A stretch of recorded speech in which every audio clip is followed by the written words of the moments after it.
Hello dear learners, hope you all are doing very good. Chapter चल रहा है Learning for Class 11 Psychology and I am Neha with you and I welcome you all to this class today in which we will be taking the topic cognitive learning. So far we have studied a lot of topics of chapter 6 learning and in today's video cognitive learning will be taking जिसमें कि insight learning और latent learning आज के main topic रहेंगे. So let's quickly begin with the class. The class will be conducted through your NCERT book, so you can keep your book with yourself या फिर आप चाहें तो स्क्रीन पर मेरे साथ इस बुक को स्टडी कर सकते हैं, which I will be sharing. So let's begin with cognitive learning. Learning को हमने अंडरस्टैंड किया सो फार कि लर्निंग एक ऐसा प्रोसेस है जो अपने अंदर बहुत सारे सब प्रोसेसेस को होल्ड किए हुए है. जब हम बात करते हैं कॉग्निटिव लर्निंग की तो इसका मतलब ये हो गया कि लर्निंग में कॉग्निटिव एक्शंस का इन्वॉल्वमेंट हो जाएगा. जैसे कि हमने लास्ट वीडियो में बात की थी कि ऑब्जर्वेशन लर्निंग क्या होती है, ऑब्जर्वेशन के थ्रू लर्निंग, और ऑब्जर्वेशन का एक बड़ा प्रोसेस होता है जिसके थ्रू लर्निंग होती है. उसी तरीके से कॉग्निटिव लर्निंग में जहां पर कॉग्निटिव एक्टिविटीज का इन्वॉल्वमेंट हो जाएगा वही लर्निंग कॉग्निटिव लर्निंग बन जाएगी. इसके अंदर इंसाइट और लेटेंट दो टाइप की लर्निंग आती है. तो आपकी बुक से इस टॉपिक को हम शुरू करते हैं. Some psychologist view learning in terms of cognitive processes that underlie it. जब हम लर्निंग कर रहे हैं तो बहुत सारे अपने मेंटल एक्शंस को परफॉर्म करते हैं. मेंटल एक्शंस ऑटोमेटिकली परफॉर्म होने शुरू भी हो जाते हैं. They have developed approaches that focus on such processes that occur during learning rather than concentrating solely on SR and SS connections, stimulus and response, stimulus and stimulus connections. इनके अलावा भी learning और भी कई तरीकों से हो सकती है जिसके बारे में ये कहते हैं. As we have seen in the case of classical and operant conditioning, thus in cognitive learning there is a change in what the learner knows rather than what she or he does. किसी काम को हम जब करते हैं तो हमें hands on experience मिलता है, हम ऑब्जर्व करते हैं, लर्न करते हैं. लेकिन जब हम किसी चीज को जानते होते हैं जो हमारी इंफॉर्मेशन में स्टोर्ड है उसके थ्रू भी हम लर्निंग करते हैं. This form of learning shows up in insight learning and latent learning. एक एक करके शुरू करते हैं. इनसाइट लर्निंग की पहले बात करते हैं. इसके लिए एक बहुत ही पॉपुलर एक्सपेरिमेंट है जो कोहलर ने डिमॉन्स्ट्रेट किया था. A model of learning which could not be readily explained bye conditioning.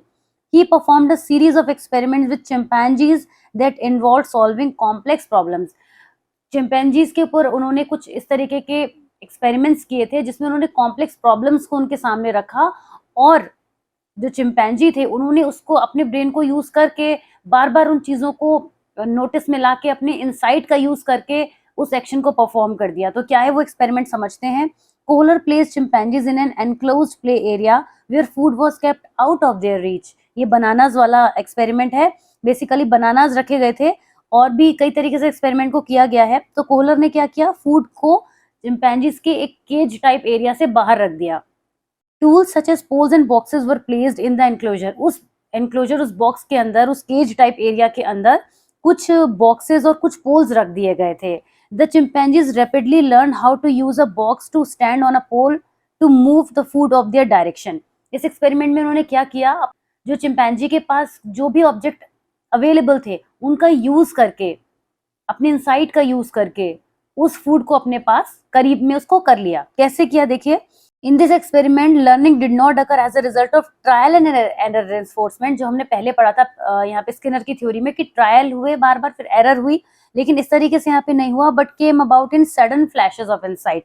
आपके साथ भी ऐसा होता है कि आप किसी सिचुएशन में होते हैं तो आप ये उसकी हिंट ढूंढते हैं आप, या फिर अगर आपके सामने कोई ऐसी चीज हो तो आप सोचते हैं कि हम इसका बेस्ट यूज करके इस प्रॉब्लम को कैसे सॉल्व करेंगे. वहीं पर आपकी इनसाइट काम करती है और वही इनसाइट लर्निंग होती है. The chimpanzees would roam about the enclosure for some time and then suddenly would stand on a box, grab a pole and strike a banana. यहाँ पे चिंपैंजीज ने क्या किया, उस बॉक्स का भी यूज किया, पोल का भी यूज किया. बॉक्स पर खड़े हुए पोल की हेल्प से उस बनानास को अपने पास खींच लिया. Which was out of normal reach above the enclosure. जो कि पहले इजिली नहीं खींचे जा सकता था. The chimpanzees exhibited their what Kohler called insight learning. जो इन्होंने यहाँ पे किया है, यहाँ पे इन्हें क्या किस तरीके की लर्निंग हुई है, इनसाइट के थ्रू हुई है, इसीलिए इसको इनसाइट लर्निंग कहा गया. The process by which the solution to a problem suddenly becomes clear. ये इनसाइट एक ऐसा प्रोसेस होता है जिसकी हेल्प से किसी भी कॉम्प्लेक्स प्रॉब्लम को हम कई बार बहुत क्विकली सॉल्व कर लेते हैं. हो सकता है हम शुरू में थोड़ा टाइम लगाएं, लेकिन जैसे ही हमें हिंट मिलती है हम उस प्रॉब्लम को बहुत क्विकली और बहुत फास्ट सॉल्व कर लेते हैं. In a normal experiment on insight learning a problem is presented followed by a period of time when no apparent progress is made and finally a solution suddenly emerges. हमारे साथ भी ऐसा होता है कि इनसाइट लर्निंग जब होती है तो हमें कोई ऐसा सोल्यूशन मिल जाता है जो हम बहुत सडनली बहुत क्विकली कर लेते हैं. In insight learning, sudden solution is the rule. Once the situation has appeared, it can be repeated immediately in the next time the problem is confronted. Thus, it is clear that what is learned is not a specific set of conditioned associations between stimuli and response, but a cognitive relationship between a means and an end. यहाँ पर ये कहते हैं कि यहाँ पे problem और solution का आपस में एसोसिएशन नहीं है, बल्कि हमने अपने इंसाइट की हेल्प से उस प्रॉब्लम को सॉल्व किया है, इसीलिए वो इंसाइट लर्निंग बन जाती है. As a result, insight learning can be generalized to other similar problem situations. बहुत सारे एग्जाम्पल्स इसके हो सकते हैं जहां पर हम इंसाइट लर्निंग देखते हैं, लेकिन एक कोर बेस हमेशा सेम रहेगा कि सडनली हमें कोई चीज यहाँ पर हम सोल्यूशन को ढूंढने के लिए किसी टूल को यूज करते हैं और उस टूल की हेल्प से उस प्रॉब्लम तक पहुंच जाते हैं, उस प्रॉब्लम के सोल्यूशन तक हम पहुंच जाते हैं. So this is what called insight learning, जहां पर हमारा इंसाइट हमें हेल्प करता है. Now coming to latent learning, which is another type of learning. Another type of cognitive learning is known as latent learning.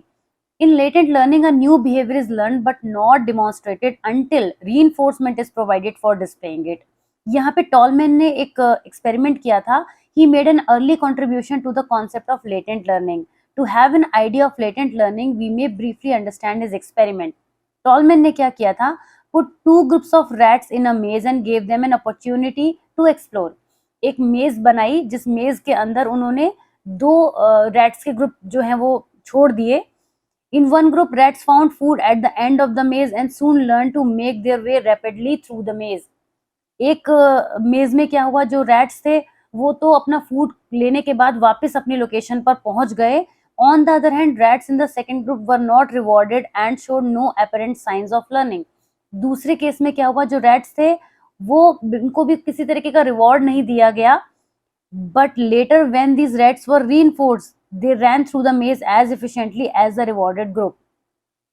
आप ही सोचिए कि जब आपको कोई वर्क दिया जाए और उसमें कोई रिवॉर्ड ना दिया जाए तो आपकी जो लर्निंग है वो उतनी फास्ट और उतनी क्विक नहीं होगी. यहाँ पर रैट के केस में यही हुआ कि एक ग्रुप को तो फूड का रिवॉर्ड दिया गया लेकिन दूसरे को नहीं दिया गया. तो जिनको रिवॉर्ड दिया गया उन्होंने बहुत क्विकली मेज को सॉल्व कर लिया, मेज को कंप्लीट कर लिया, लेकिन जिनको नहीं दिया गया उन्होंने कोई अपनी एफिशिएंसी नहीं दिखाई. Tolman contended that the unrewarded rats had learned the layout of the maze early in the exploration. They just never displayed their latent learning until the reinforcement was provided. इन्होंने ये कहते हैं कि टॉलमैन ऐसा कहते हैं अपने एक्सपेरिमेंट के थ्रू कि जिनको रीइंफोर्समेंट नहीं दिया गया था, सोल्यूशन तो उन्होंने भी ढूंढ लिया था लेकिन उन्होंने इंटरेस्ट नहीं दिखाया उसको करने में. और यही हम एज अ ह्यूमन बीइंग हमारे साथ भी होता है कि जिस चीज के लिए हमको रिवॉर्ड किया जाता है उस काम को हम और एफिशिएंटली और इंटरेस्ट लेकर करते हैं, लेकिन जिन चीजों के लिए हमें रिवॉर्ड नहीं दिया जाता है, भले ही हमारे पास कोई सोल्यूशन क्यों ना हो, हम उसे करने में उतना इंटरेस्ट नहीं दिखाते. तो बेसिकली जो हमारा रिवॉर्ड है वो बहुत मैटर करता है, दैट मीन्स रीइंफोर्समेंट.